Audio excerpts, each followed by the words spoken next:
안녕하세요. 40대에 들어서야 이제 겨우 맘 편히 살고 있는 여자입니다. 저는 사남매 중에서 셋째 딸로 태어났는데요. 바로 위아래로 오빠의 남동생이라 두 사람에게 정말 많이 치여 살았습니다. 제가 태어날 때까지만 해도 남아선호 사상이 굉장히 강했었거든요. 요즘엔 가부장적인 집들도 많이 사라졌지만 제가 어릴 때만 해도 가부장적인 집들이 대부분이었죠. 그건 저희 집도 마찬가지였습니다. 첫째인 언니는 당연히 대학은커녕 고등학교도 안 보내주고 바로 일을 해서 둘째 오빠의 뒷바라지를 하라면서 집에서 강요를 했었는데요.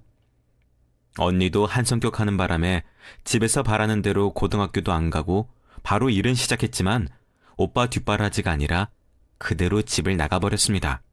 혼자서 일하면서 사는 것도 힘들었을 텐데 몇 년을 넘게 돌아오지 않다가 5년이 지나서야 아이를 가진 채 결혼을 허락받으러 왔더라고요. 오랜만에 만난 언니는 예전과 같이 시원시원한 성격에 아닌 건 바로 아니라고 하더라고요. 너는 여자애가 어디서 그렇게 몸을 함부로 굴리고 다녔길래 뭐? 임신? 5년 만에 나타나서 그걸 말이라고 하니? 동생들을 다 내팽겨치고 살면서 갑자기 찾아오서는 결혼이라니. 동생들을 왜 내가 챙겨야 해? 난 쟤네들의 부모가 아니야. 부모님은 엄마 아빠지. 왜 엄마 아빠도 힘든 일을 나한테 떠넘기려고 해? 그래서 내가 집을 나간 거야. 언니는 엄마의 말에 상처받지도 않는지 아랑곳하지 않고 자기 할 말을 꿋꿋하게 하더라고요. 결혼 허락보다는 결혼 통보에 가까운 방문이었습니다. 부모님이 허락하지 않아도 어차피 할 결혼, 예의상 허락이라는 이름으로 찾아온 거였죠. 하지만 저는 그렇게 언니처럼 집을 나가버릴 정도로 간이 크지 않았습니다. 어렸을 적부터 오빠와 남동생을 챙겨야 한다는 엄마의 말에 세뇌라도 된 건지 자연스럽게 대학교는 포기하고 바로 취직을 해서 그 돈으로 남동생의 학비부터 오빠의 대학 등록금까지 뒷바라지했었어요. 그나마 언니보다 나았던 점은 고등학교까지는 흔쾌히 보내주시더라고요. 물론 상업고등학교를 보내서 일찍 취업을 시키려는 속셈이었다는 걸 뒤늦게 알았지만요. 솔직히 저도 오빠며 남동생 뒷바라지는 정말 하기 싫었습니다. 어렸을 적 저를 데리고 남자애들끼리 하듯이 격하게 놀다가 제가 잘못 부딪혀서 울기라도 하면 둘이서 신이나 낄낄거리면서 저를 놀리기 바빴었죠. 엄마는 제가 우는 모습을 봐도 신경도 안 쓰셨어요. 또 애들끼리 장난치다 그랬겠거니 하면서 달래주지도 않으셨죠. 그래서 오빠와 동생은 저를 더 만만하게 보고 두 사람은 둘 중에 누가 먼저 저를 울리나 내기까지 했을 정도였습니다. 심술궂은 정도가 도를 넘었었어요. 그런 오빠와 남동생이 뒷바라지를 하는 게 너무 부당한 일처럼 느껴지긴 했었지만 언니처럼 집을 나가버릴 용기는 없었기 때문에 엄마가 원하는 대로 할 수밖에 없었죠. 그렇게 5년을 넘게 오빠와 남동생의 학비를 모두 해결하기 위해 아등바등 일만 하다가 남편을 만나고 여유를 가져볼 수가 있었습니다. 경제적인 여유가 아니라 마음의 여유요. 처음 회사 거래처 직원으로 만났을 때에는 그냥 지나가는 인연인 줄로만 알았습니다. 남편과 제가 마주친 시간은 굉장히 짧았고 이야기도 단순히 회사를 안내해주는 것 말고는 사적인 대화도 해보지 않았으니 처음에는 당연히 별 생각이 없었죠. 그런데 남편이 처음 저희 회사에 찾아온 날 제가 퇴근하려는데 회사 앞에서 기다리고 있더라고요. 안녕하세요. 아까 기억하세요? 네. 그런데 무슨 일로 아직도 여기서 계세요? 당황스러우실 수도 있겠지만 첫눈에 반했습니다. 연락처 알려주세요. 순해 보이는 겉모습과는 달리 돌려 말하지 않고 저에게 대놓고 호감을 표시하는 모습에 처음엔 깜짝 놀랐지만 그런 모습이 꽤 남자다워 보이고 좋더라고요. 그때는 이성적인 호감보다는 남자의 모습에 호기심이 생겨서 연락처를 줬었습니다. 그 이후로 남편은 종종 제가 회사에서 늦게까지 일하는 날이면 찾아왔었고 가끔씩 산책이나 식사를 같이 하면서 시간을 보내다 보니 처음 저에게 말을 걸었던 모습과는 다른 모습이 있더라고요. 알고 보니 저를 처음 보고 나서 업무를 보는데 계속 제가 눈앞에 아른거렸다더라고요. 원래는 그렇게 막무가내로 찾아오는 성격이 절대 아닌데 이번 기회를 놓치면 다시는 저를 못 볼 것 같다는 생각에 엄청난 용기를 내서 제 연락처를 물어봤다고 하더라고요. 그래서 그런지 저를 만나면서 꽤나 수줍어하는 모습도 많이 보여줬습니다. 처음에 저에게 연락처를 물어본 용기를 그때 다 써버렸는지 제 앞에 서면 말도 잘 못하고 행동도 어색하기 그지없었습니다. 그런데 그런 모습을 보니 오히려 웃기기도 하고 긴장이 풀리더라고요. 남편을 만날수록 호기심보다 이성적인 호감이 점점 싹을 틔웠습니다. 그렇게 남편과 1년을 넘게 만나며 자연스럽게 연인으로 발전했고 결혼까지 약속했습니다. 하지만 저희 가족이 문제였습니다. 아직 남동생이 대학을 졸업하지 못한 상태였었거든요. 너도 너 언니랑 똑같아. 어쩜 그렇게 이기적이니? 네가 그렇게 결혼하면 네 동생 학비는 누가 보태줘? 지금까지 아무 말 안 하고 오빠 학비까지 보태드렸잖아요. 동생은 부모님이 알아서 해결하세요. 왜 그걸 저한테 떠넘기세요? 가족끼리 너는 정도 없니? 네가 그렇게 돈 벌 수 있는 게 다 누구 덕분인데. 내가 중학교까지만 보내려다가 고등학교까지 보내줘서 다 취업도 쉽게 한 거잖아. 그럼 오빠는 그 비싼 돈 들여가며 지금 대학교 졸업하고 놀고 있잖아요. 이제 오빠도 돈 벌 수 있으니까 오빠더러 학비 보태달라고 하세요. 네 오빠는 결혼 자금도 모아야 하고 그런데 어떻게 돈을 달라 그래? 여자는 남자 쪽에서 다 준비하니까 싸게 먹히지만 남자는 그게 아니다 너. 지금 결혼하겠다는 제 결혼 자금보다 여자친구도 없는 오빠 결혼 자금이 중요해요? 저 지금까지 집에다 돈 보태느라 모아둔 돈도 한 푼 없어요. 언제까지 제가 이러고 살아야 해요? 엄마는 언제까지고 제가 착한 딸로만 남을 줄 아셨는지 제가 꼬박꼬박 말대꾸를 하자 화도 냈다가 동정심도 유발했다가 책임감도 없는 사람을 만들었다가 태도를 바꿔가면서 결혼을 말리셨습니다. 혹시나 언니처럼 집을 나가버리기라도 하면 큰일이었으니까요. 하지만 엄마의 설득에도 저는 마음을 바꿔먹지 않았습니다. 그전 같았으면 엄마의 말에 홀랑 넘어가 결혼을 포기했었겠지만 남편은 저의 유일한 숨쉴 구멍이었거든요. 남편도 저와 같은 처지라서 제 입장을 너무 잘 알아줬어요. 하루 종일 일하고 와서 가족들끼리 외식을 하러 나가버렸다는 걸 알았을 때에도 제가 오빠나 남동생의 학비를 책임져야 한다는 것도 가끔은 너무 억울해질 때가 있었는데 제가 말하지 않아도 남편은 그 마음을 모두 알아주고 위로해줬었거든요. 그런 부분을 제외하고서라도 모든 부분이 찰떡처럼 잘 맞아떨어지기도 했었고요.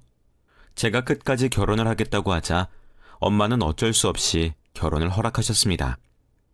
대신 제가 버는 월급의 일정 부분은 매달 집으로 보내준다는 약속이 있었지만요. 그래도 지긋지긋한 오빠와 남동생의 꼴을 보자는 것만으로도 저는 충분했습니다. 매번 오빠라는 사람은 제 돈으로 살아가는 주제에 제가 대학을 안 나왔다는 이유로 아무것도 모른다며 무식한 사람 취급하기 일쑤였거든요. 오빠가 그러니 남동생도 제 말은 무조건 무시하기 시작했었고요. 남편과 결혼을 하고 나서는 친정도 가지 않고 매달 돈만 보내며 3년을 넘게 살았습니다. 엄마는 가끔씩 저에게 돈을 더 보내주면 안 되냐는 전화만 할 뿐 그 외에 연락도 하지 않았습니다. 다행히 남편은 모아놓은 돈이 꽤 많아서 둘이서 살기는 넉넉한 편이었어요. 남편은 집에 돈을 보태긴 했었지만 저만큼까진 아니었었거든요. 거기다가 결혼 후 2년 정도 지나고 남편이 대기업으로 이직에 성공했습니다. 벌이가 배로 늘어나니 먹고 사는 걱정은 확실하게 덜었죠. 그 후로 아이도 낳고 남편과 저는 큰 걱정 없이 살고 있었습니다. 아이도 저와 남편을 닮아 순한 편이라서 잘 울지도 않고 떼를 쓰는 법도 없었죠. 처음엔 제가 맞벌이를 하면서 아이가 어릴 때부터 저랑 떨어져 있어야 하는 시간이 많았었는데 아이를 돌봐주시던 분이 저희 애가 너무 얌전하다면서 한 번 자면 잘 깨지도 않아서 애를 보기 수월했다고 하시더라고요.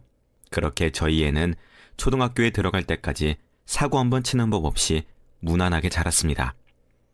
남편과의 관계도 물론 아무런 문제 없이 행복한 일상을 보내고 있었어요.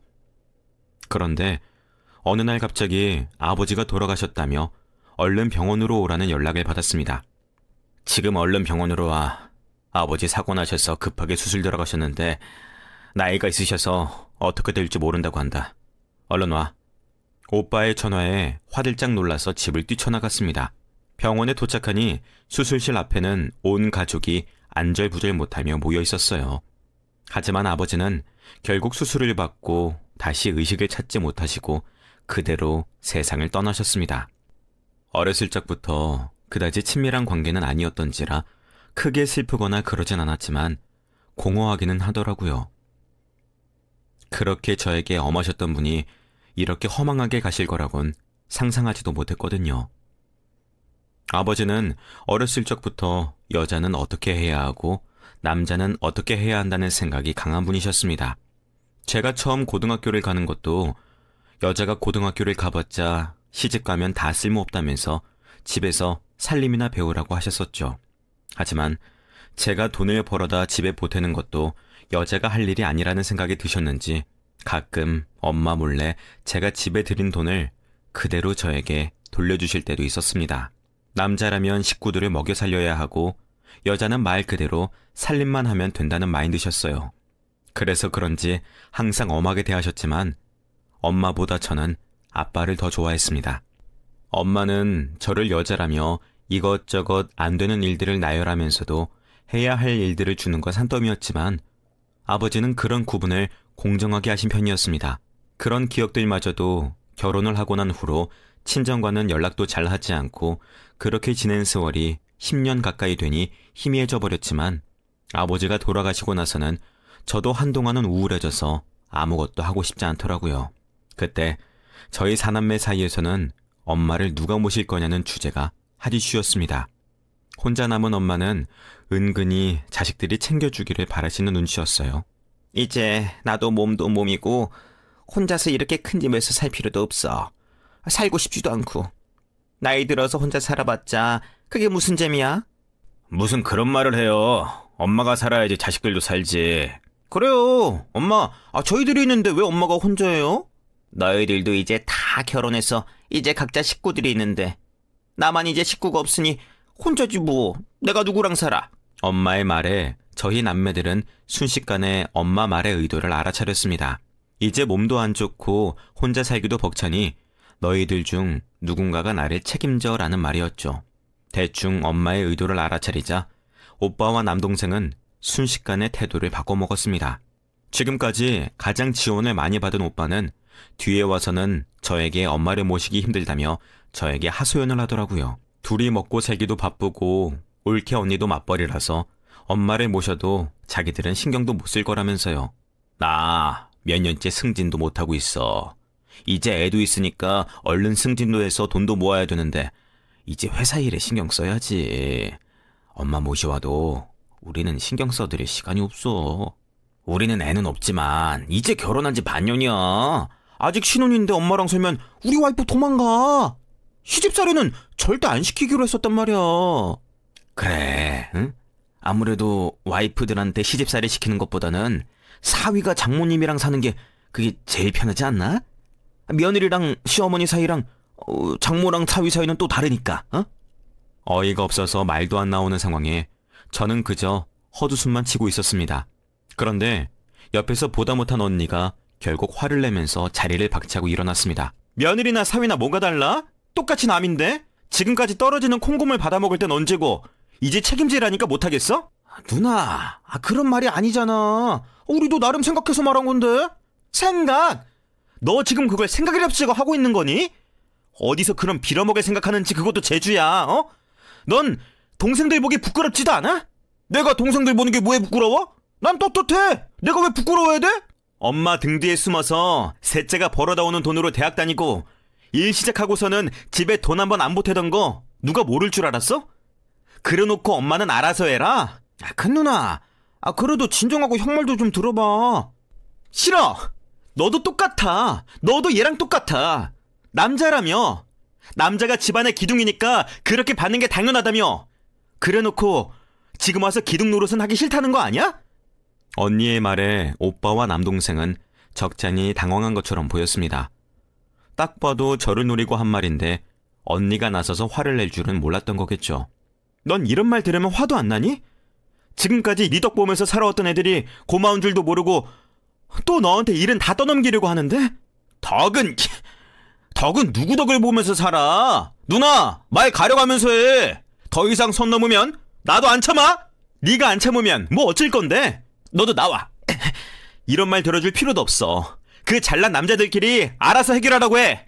언니는 제가 또 그 구렁텅이로 빨려 들어가는 꼴은 못 보겠다는 듯이 제 손목을 잡고 그 자리를 함께 박차고 나왔습니다. 언니는 제가 답답하다며 잔소리를 퍼부었지만 그 말에서는 애정이 느껴졌어요. 너는 왜 거기서 아무 말도 안 하고 그러고 있어? 그렇게 당하고도 또 당하고 싶니? 내가 이래서 집을 나온 거야. 너도 얼른 박차고 나왔었어야지. 왜 그걸 당하고만 있어? 그래도 어떡해. 가족인데 그 정도는 감수할 수 있지. 그래도 이번에 엄마랑 사는 건 어떻게든 막을 생각이었어. 그렇게 생각했다니 다행이긴 한데 저것들이 어떻게 가족이야? 그냥 저것들은 기생충이야, 기생충.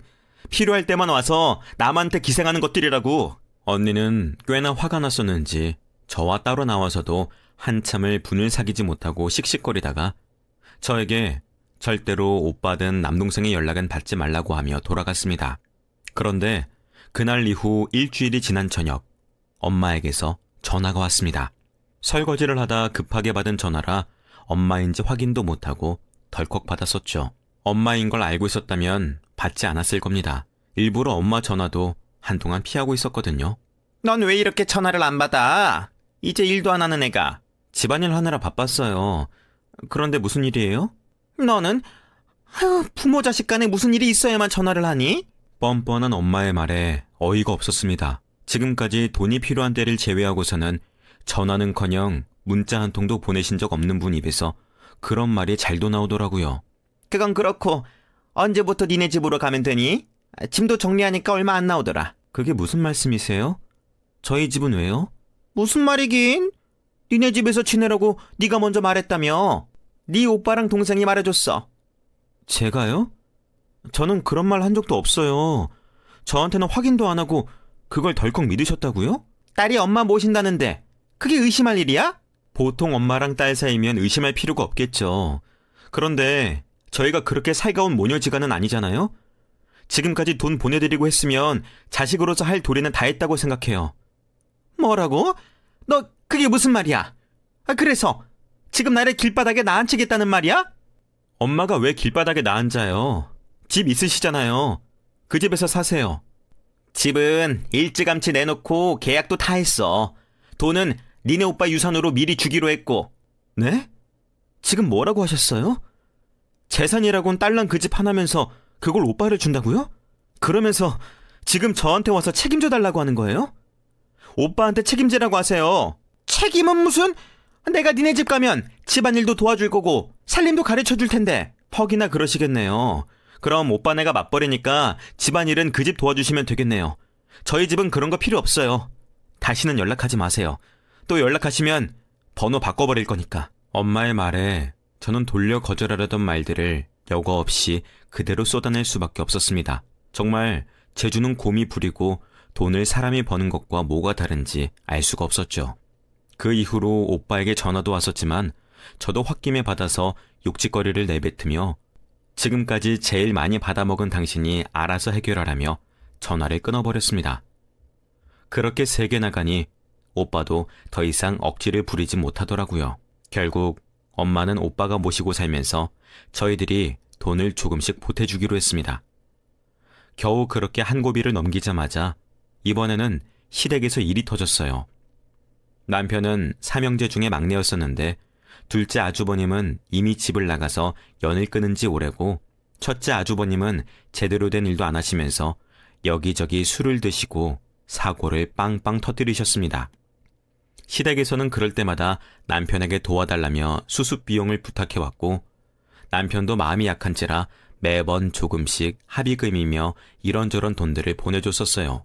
그런데 첫째 아주버님이 술에 만취해서 운전을 하시다가 크게 교통사고가 났었습니다.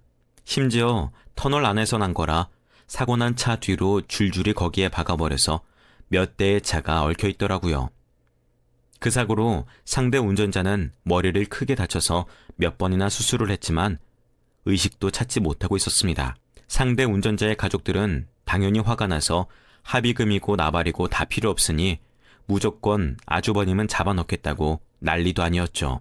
그런 와중에 그 사고 때문에 겹친 다른 운전자들의 합의금도 보상해줬어야 했기 때문에 합의금만 해도 허리가 휘청이고도 남을 정도였습니다. 결국엔 또다시 시부모님은 남편에게 도와달라며 연락을 해왔습니다.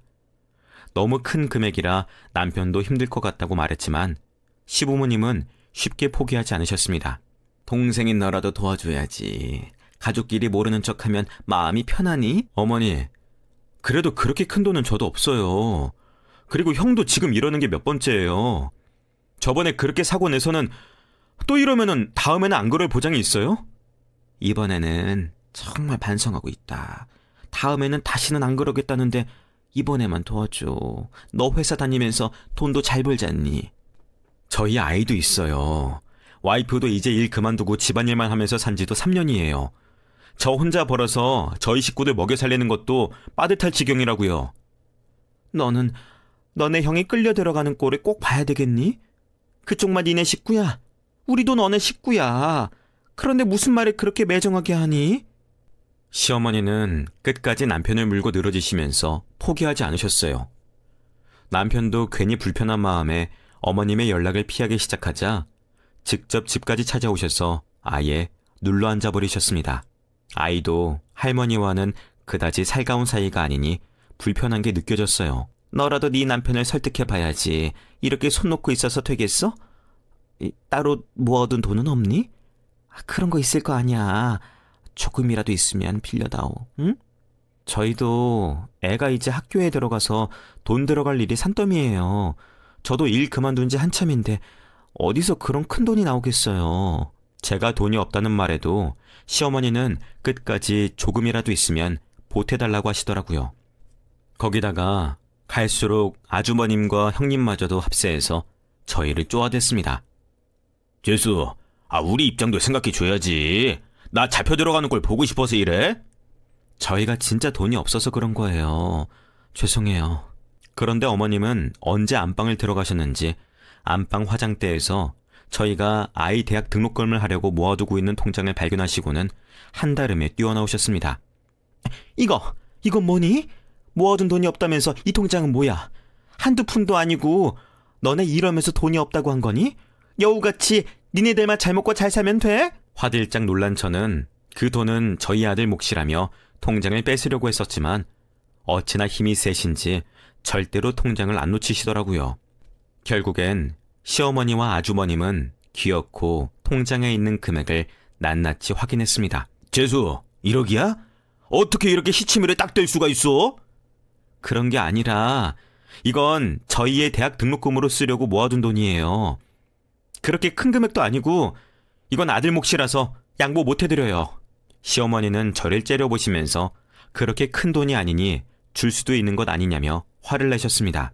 그렇게 옥신각신하던 와중에 남편이 퇴근하고 집으로 돌아왔어요. 그날 저는 처음으로 남편이 화내는 모습을 볼 수 있었습니다. 저와 다툴 때에도 차분하게 언성을 높이지 않던 사람이었는데 이번에는 시어머니와 아주버님이 도를 넘었다고 생각했는지 언성을 높이며 두 사람을 내쫓았습니다. 지금 뭐 하시는 거예요? 돈 없다고 말씀드렸잖아요. 언제까지 제가 형 사고 치는 거 해결해줘야 됩니까? 이 정도 있으면 충분하잖아요. 이제 알아서 하세요. 너 그게 무슨 말버릇이야? 지금까지 네가 뭘 그렇게 크게 해줬다고 지금 유세라도 부리겠다는 거야? 내가 널 그렇게 키웠니? 네, 이렇게 키우셨어요. 그러니까 형도 심각성도 모르고 여기저기 사고나 치고 다닌 거죠. 형도 이제 그만 정신 차려. 이제 결혼도 하고 아이도 낳았으면 생각을 좀 하고 살아야 될 거 아니야. 너 지금 너 말 다 했어? 어디 형한테 말버릇을 그따위로 해? 그러는 형은 동생한테 빌붙어서 사고 치는 거 수습해달라는 건 괜찮고 이제 다들 그만하세요. 작은 형이 왜 집을 나갔는지 알 것 같네요. 이제 저희도 연 끊읍시다. 뭐라고? 연 끊자는 말이 그렇게 쉽니? 쉽지 않았으니까 이제서야 말하는 거예요. 저도 더 이상은 못 참습니다. 시어머니와 아주버님은 노발대발하며 절대 물러서지 않았지만 남편이 경찰을 부르겠다고 하니 경찰이 무서웠는지 남편이 내쫓아내는 대로 결국 문 밖으로 내몰렸습니다. 남편은 화가 나서 시아버님에게 전화를 해 당장 어머님과 아주버님을 데려가라고 말했고 시아버님은 뒤늦게 나타나셔서 그 두 사람을 데리고 떠났습니다. 집 앞에서 비키지 않으려는 두 사람과 시아버님 사이의 실랑이가 선명하게 들렸습니다. 지금까지 막내 등골 빼먹은 걸로도 부족해? 언제까지 정신도 못 차리고 이럴 셈이야? 그리고 당신은 애를 어떻게 키웠길래 아직까지도 정신을 못 차려? 애 교육? 당신만 아니었으면 첫째한테 더 많이 지원해줄 수도 있었어. 당신 지금도 돈 있으면서 안 주는 거잖아. 그러면 막내한테라도 돈을 받아야지. 그럼 교도소를 보내? 알았어. 일단 여기서 이러지 말고 집으로 가자. 가서 이야기해. 그렇게 세 사람이 한참 동안 이야기를 하고 떠난 이후로는 정말 시아버님이 합의금을 주신 건지 두 사람이 다시는 찾아오지 않더라고요. 그 후로 아주버님이 재판을 들어가긴 했지만 변호사인 둘째 아주버님에게 연락해서 다행히 집행유예 정도가 나올 것 같다고 하더라고요. 과연 아주버님이 정신을 차리실지는 미지수였지만요. 무사히 일이 마무리되는 것 같았지만 그때부터는 저희 부부의 순환시대였습니다. 시어머님은 그 일 이후로 저희 집을 수시로 찾아오시면서 시집살이를 시키셨어요. 너는 내가 안 오면 어떻게 한 번을 먼저 찾아오는 법이 없니? 이 늙은 사람이 이렇게까지 움직여야 되겠어? 알아서 찾아와서 용돈도 주고 그래야지. 죄송해요. 저도 요즘에 아이 학교 들어가고 나서 다시 복직 준비 중이라서 시간이 없었어요. 누구는 시간이 남아돌아? 그리고 이제서야 다시 복직해서 일은 제대로 하겠니? 굳이 찾아와서 하는 일이라곤 제가 하는 모든 일에 꼬투리를 잡아서 11일 거시는 게 전부였지만요. 제사라도 있으면 저는 죽어나는 날이었습니다.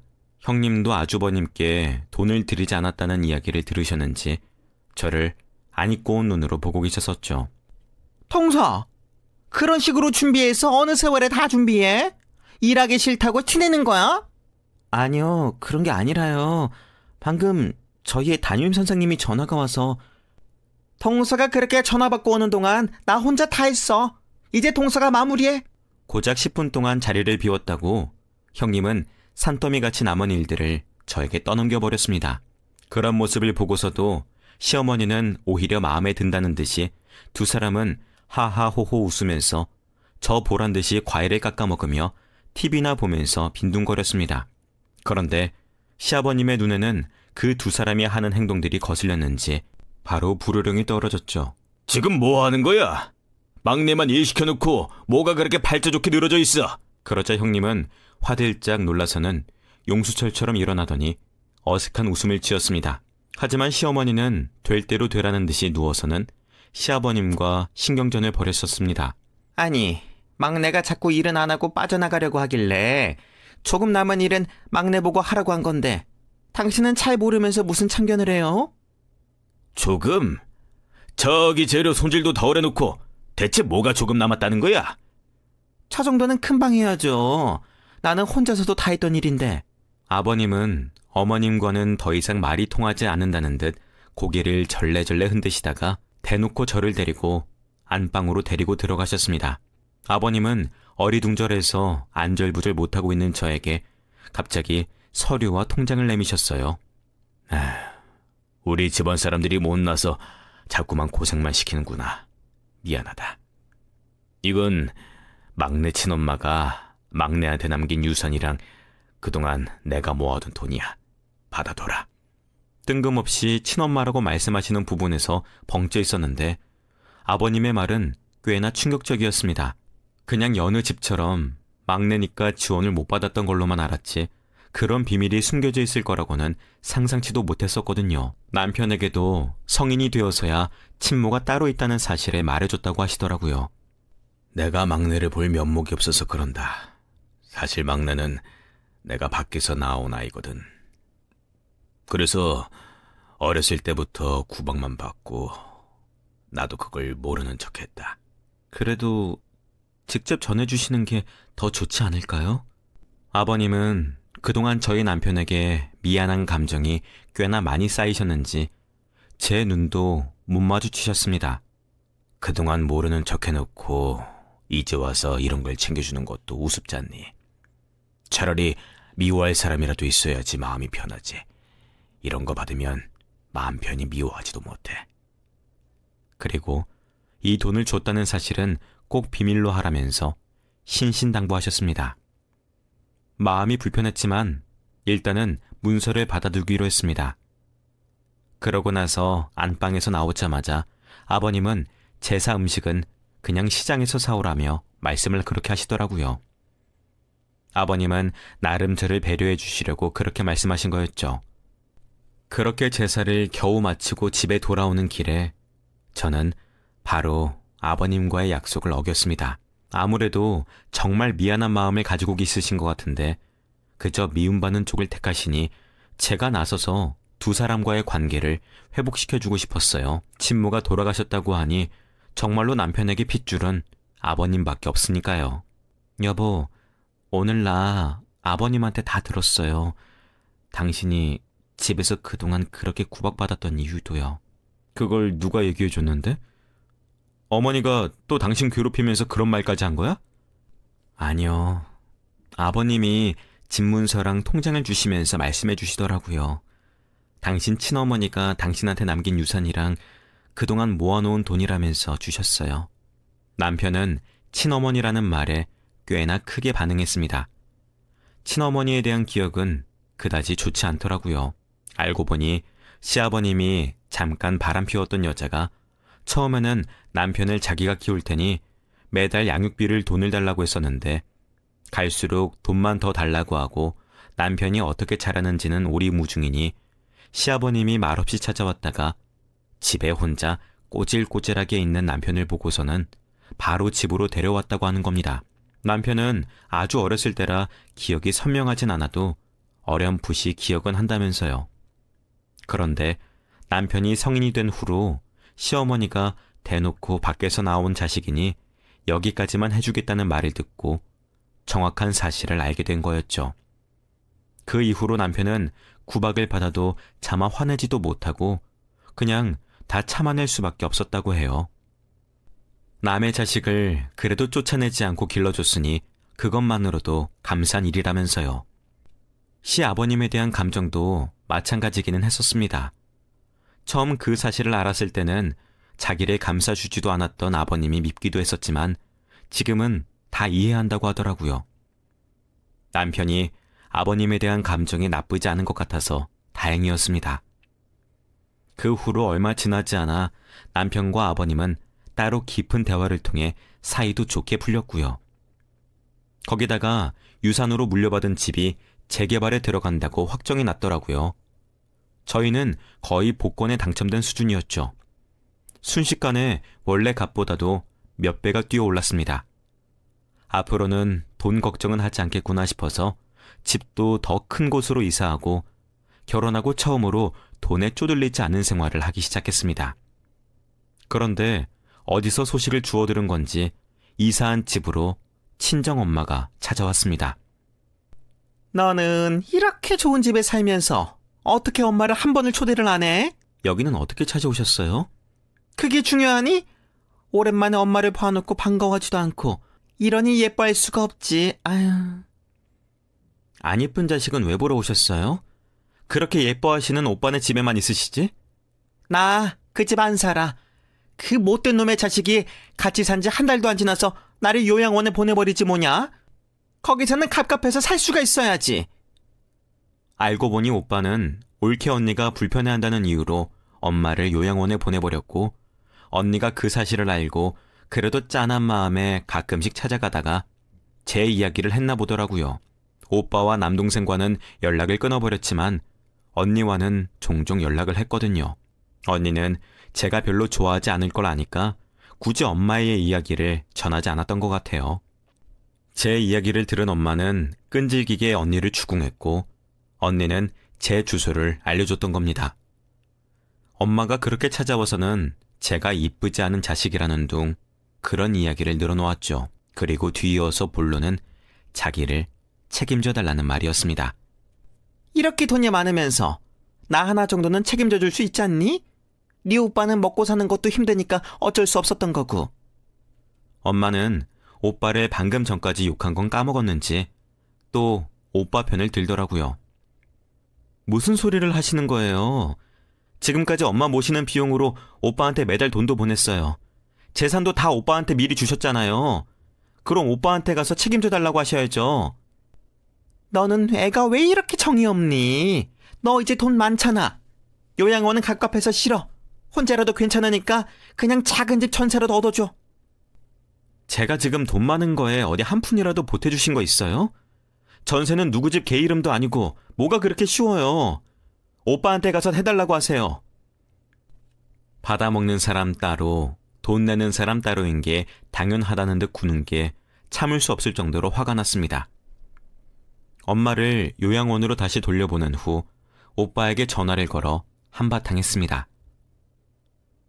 엄마 재산을 그렇게 홀랑 다 빼먹었으면 그 값을 치러야지. 어디서 요양원에 턱하니 넣어버리고 나한테 그렇게 생색을 낸 거야? 요양원은 그냥 한두 푸는 줄 알아? 나만 자식이야? 그럼 다 같이 그 비용을 부담해야 될 거 아니야? 지금까지 너만 자식인 것처럼 받아먹고 나서 이제 와서 책임은 나눠서 지는 게 말이 돼? 그렇게 다 같이 자식이라고 말할 거면 엄마 재산 지금이라도 똑같이 나누던가. 재산을 나누자는 말에 오빠는 브레이크라도 걸린 듯이 아무 말도 못하더라고요. 엄마는 요양원은 말고 전셋집으로 해달라고 하시네. 나머지는 오빠가 알아서 해. 오빠의 대답을 듣기도 전에 저는 전화를 뚝 끊어버렸습니다. 그 이후로 엄마는 종종 찾아와 저를 들들 볶으셨고 저는 그럴 때마다 오빠와 올케에게 전화해서 받은 재산들을 도로 뱉어내라고 화를 내는 일들이 반복됐어요. 결국 오빠도 지쳤는지 남은 재산으로 전세를 얻어주겠다고 하더라고요. 그 이후로 저는 모든 가족들과는 인연을 끊고 새 가족인 늦둥이를 얻었습니다. 첫째와 10살 차이가 나지만 첫째도 자기 동생이 생긴다고 하니 좋아하더라고요. 결혼 생활을 하면서 양집안 식구들 때문에 너무 힘들었지만 이제서야 평화를 찾은 느낌입니다. 최근에는 시아버님 말고는 시댁과 교류도 없네요. 저희가 늦둥이를 임신했다는 소식을 들으신 아버님도 기뻐하시면서 일주일마다 곧 태어날 아기를 위해 아기 신발이며 옷들을 한가득 사오셨습니다. 덕분에 아이는 태어나지도 않았는데 신발이며 옷들만 쌓여가고 있네요. 아기가 세상에 나오기 전에 늦둥이를 위한 옷장이라도 마련해야 하나 고민 중이에요. 결혼하고 나서 힘든 일들만 주구장창 생기다가 평화를 찾자마자 아기가 찾아와서 아이 태명도 태평이라고 지었습니다. 아이 덕분에 저희도 태평하게 지낼 수 있다는 의미로요. 이제는 다른 사람들의 방해받지 않고 저희 부부만의 삶을 살아갈 수 있을 것 같은 느낌입니다. 요즘에는 몸은 무겁지만 마음만은 참 가볍게 살아가고 있습니다. 여러분들도 무거운 짐처럼 느껴지시던 일들도 언젠가는 모두 떨쳐내실 수 있을 거라 생각합니다. 지금 힘들다고 좌절하지 마시고 행복하게 사시길 바라겠습니다. 이야기 들어주셔서 감사합니다.